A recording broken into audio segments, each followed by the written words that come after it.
Now, the Prime Minister is attending the G20 Indonesia working session on food and energy security. During his address, the Prime Minister underlined the criticality of resilient supply chains for food, fertilizers and energy, and the need for affordable finance for smooth energy transitions for the global south. Now, he said, and I quote, "I have repeatedly said that we must find a way to return to the path of ceasefire and diplomacy in Ukraine.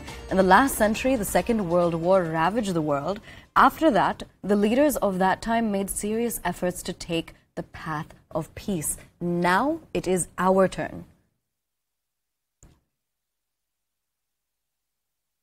I'm crossing over to our Foreign Affairs correspondent, Abhishek Jha, to get us more. So essentially, Abhishek, a big statement coming in from the Prime Minister. This is also in line with what he has previously said about this not being the era for war.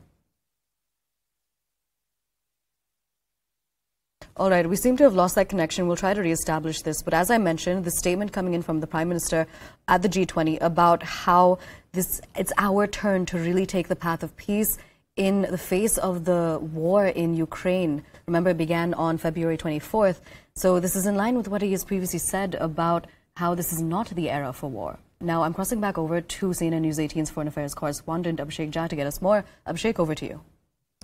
Of course, Prime Minister is actually furthering his comment that he has made during Samarkand SU Summit that is not an era of war. He has actually said that in the aftermath of COVID pandemic, the kind of crisis that the world is witnessing needs a more conciliatory and more collaborative approach. And this is what he has said, that like the post-World War era, world leaders joined hands together and they decided to create a peaceful and prosperous future.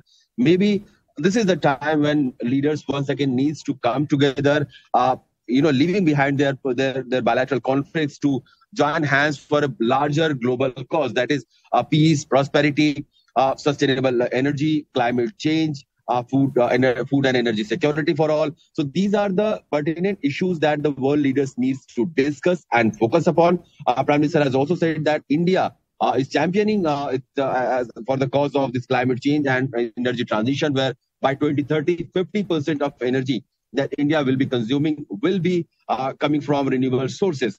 Prime Minister has also underlined that countries should not create a crisis by imposing sanctions for energy availability in the market. We have seen, and that was a statement that was clearly pointed towards US and West, which though they have tried to squeeze the availability of crude oil in the market by putting sanctions on Iran, putting sanctions on Venezuela, then of course Russian sanctions on Russia, and sort of putting a price cap on Russian oil and gas. But these bilateral conflicts or these geopolitical turmoil of one part of the world has a clear ramification for the whole world when the energy prices in the world market go skyrocketing.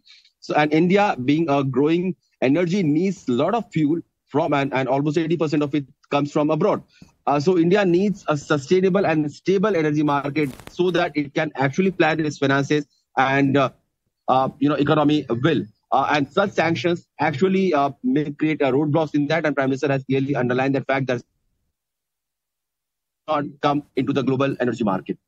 All right, Abhishek, thank you so much for joining us and for giving us that information. Now, with this, we're heading into a very short break, but do stay with us.